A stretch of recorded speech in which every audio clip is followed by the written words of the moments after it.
Hello, I'm CaseyBasis, and I just saw Chris Hemsworth throw up. Also, I saw a movie.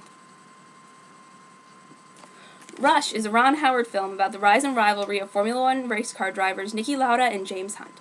It stars Chris Hemsworth as James Hunt, Olivia Wilde as his wife, and a guy I'm sad to say I've never heard of. His name is Daniel Bruhl, who is Niki Lauda. The posters and billing would have you think that Hemsworth is the star, but he's more of an amicable antagonist slash co-star character who likes to be impulsive and have sex.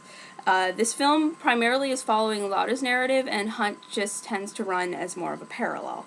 It fakes you out at the start by giving Hemsworth a bunch of expository dialogue, and in spite of that, he's not really the main character. That you'll notice that Lauda's narrative starts first, and that is the way that it goes through the film. Lauda is in the lead, and Hemsworth is just chasing his tail. It's a misrepresentation by the marketing to have you think that Chris Hemsworth is the main character, because that they're going to be trying to attract the audience that won't be interested in going to see a race car movie, which is young teenage girls and anyone else who's female under 25. And in there, I think that they can get you to go to the theater because Chris Hemsworth is hot, in your opinion. And that may or may not work. It probably will, especially considering at the opening scene you see a guy who is implied to be Chris Hemsworth, may or may not be his bare butt. So, if you are interested in seeing Chris Hemsworth's butt, you can go and see this movie, and you will get that out of this experience. For those of you who are not enthralled to see a movie by someone's posterior, I will start with the actual critique. That once you get past those first few minutes of dialogue establishing the monologue inside, establishing the characters, that the film tells its story really well. It has a very compelling narrative to it. It flows correctly. I don't know quite how true it is to life because I was not around in 1976 to watch Formula One race car driving. Even if I was around, I wouldn't have watched it. But having gone into this blind, not really understanding what's historically accurate and what's not, it was really compelling. That Lauda and Hunt both have very strong characters, that they structure it so that they're diametric opposites, that Lauda is very methodical, that he has his moments of being dangerous and that kind of charming, but it's always very calculated with him, and they make that quite clear. Whereas with Hunt, he is aggressive and always wants to go for it. It's sort of a tortoise and a hare situation if the tortoise and the hare both had, well, it was a tortoise and a hare situation if the tortoise had a Ferrari and the hare had a McLaren. So, reading through my notes, that the way that these characters interacted, I could really feel the respect that they had for each other. It was a very nice relationship, and the way that the movie flowed, at the beginning I was a little bit lost, but once I got maybe 10 minutes in, I was pretty well into the narrative, and by the end of the second act, that it had me making some very interesting faces at the screen. I was cringing when some of the characters were cringing, and at one point, something Chris Hemsworth did, I believe, had me make a face like... And I'm very, very happy that no one would have been looking at me in that dark theater.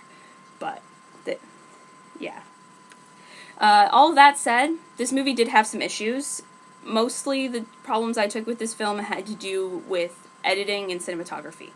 That also they had the female characters were not very well developed, but you can justify that because it wasn't really the female characters' stories, and they just had to have them there in order to establish character motivations. That character motivations are the only reason why you even need to have these women here, and they get it out of the way quick why they're there and don't spend that much time on the romantic subplots, which is, for the most part, probably a good thing because it leaves more time to go into the racing and why do you really go to see this movie anyway. Going into the racing itself, it was all very well staged, but, and this is probably my first but with the movie, they edited it very quickly. I know I have an idea why they did all this quick editing, that they wanted to give you the sense of the chaos of being there on the field and having all the race cars go by. But the problem with this is that it made a number of the race scenes, the number of race scenes being 5, and then 5 short ones, they were very tough to follow. And that's not a good thing, especially because I wanted to be able to observe how well all the stunt drivers were doing, and yet I would get distracted by the intercut flashes of the engine, or rain falling on the track, or, well, the rain falling was actually a little bit relevant, but anything about the internal mechanics, or just switching from one camera angle in the car to another camera angle in the car, and they would do it so quickly that it was hard to follow. I remember at one point they also had text flash in the bottom left corner of the screen for about a second. You could not read it how fast this text came up, and it was just very distracting, and it made it hard to know who was which car, even though they were very clearly labeled if they were still for more than 2 seconds. So those 1 second flashes were not really my thing. They did it too much. Another thing that they did too much in the cinematography, in my opinion, was switching focus while the characters were on screen, that they'd have the background in focus and the character out of focus, and then they'd come into focus, or just everything would be blurry, or they would stay still with the character in the foreground being focused and everything behind them would be blurry, or vice versa. It was a very blurry movie. And it happened a lot of times when it didn't really benefit the narrative to the extent that justified using it so much, that it just lost some of its impact. And they also had these instances where they would just edit in random shots of nothing that seemed actually relevant to the material. That, for instance, they would be in the living room having some sort of a dramatic scene, and there was a shot of Chris Hemsworth on a couch with a record player in front of him, and everything was funny, and the camera angle was tilted, so it was like a little bit more so than a Dutch angle. And there was no reason for that shot to be there. They just wanted it to look fancier. And it takes me, personally, out of the movie to see that kind of trick happen so often. They also had too few races, in my opinion. There was one race in particular that they had they showed the very start to it with the cars taking off, and then they had a text crawl start. Well, just a flash card telling you what happened in that race. And I'm sitting there at the screen like, could you cut out a little more of the character drama and show me what you showed me in text?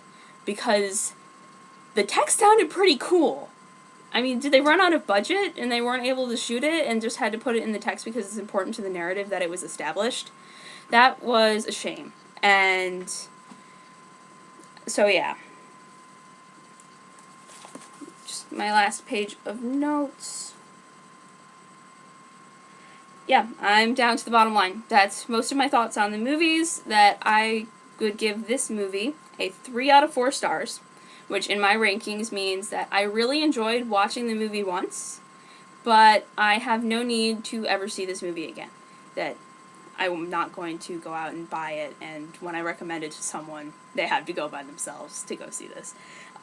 If you are the person who would be in the audience for this movie, which means that you like racing movies, movies with cars in them, or just general sports movies that have a really solid narrative to them and put a focus on the characterization, that you'll come out of this really enjoying this movie. It's a solid movie. It's got a lot of good performances in it, or at least nothing that I went to the point where Oscar season, yes, but good. And it really got me interested in this Daniel Bruhl, who played Niki Lauda, that I want to see where he goes next, because this was a very nice performance on his part. And oh yeah, one last warning. A good amount of Niki Lauda's dialogue is in a foreign language, and it is subtitled. And this includes one moment, which I found particularly hilarious, when he said the word arsehole, and they subtitled it as asshole, because I think we could have figured that out. But for the most part, it is helpful that they put the subtitles under his dialogue, and I appreciate that they kept it in the correct language But there are some people who don't like reading movies, so be warned that maybe a fourth of the dialogue in this movie, at most, you will be reading in subtitles. That if you tolerate guy-oriented movies and you're also a really big fan of Chris Hemsworth, be warned that you will not see quite as much of him as the marketing department will want you to think that you will, but you'll still see a good amount of him. It's not that he isn't in this movie, it's that he's in this movie maybe 45%, and when the focus is more on Lauda than it is on him. And if seeing Chris Hemsworth throw up turns you off, you might want to look away right before any of the car races are about to begin, because that happens about 4 times too. Well, anyway, I am signing off. I've seen 7 movies over this weekend, so I will probably be putting up more of these. That I think that they'll be more informal going forward. I did a lot of detailed notes on this one because I happened to be sitting on a bus for 2 hours, and I wanted to have something to do, so I wrote them. But going forward, I want to make this very informal and conversational, so it'll just be off the cuff of what I remember. That for movies I have seen, that you can look forward to getting reviews of, I saw The Fifth Estate, Philomena, Threes, Night Moves, Dallas Buyers Club, and one other one which I am forgetting in the rush of everything that I saw. So you will have 6 more of these once. Can a Song Save Your Life? That was the other one I saw. So those are all the previews of what is to come, and signing off.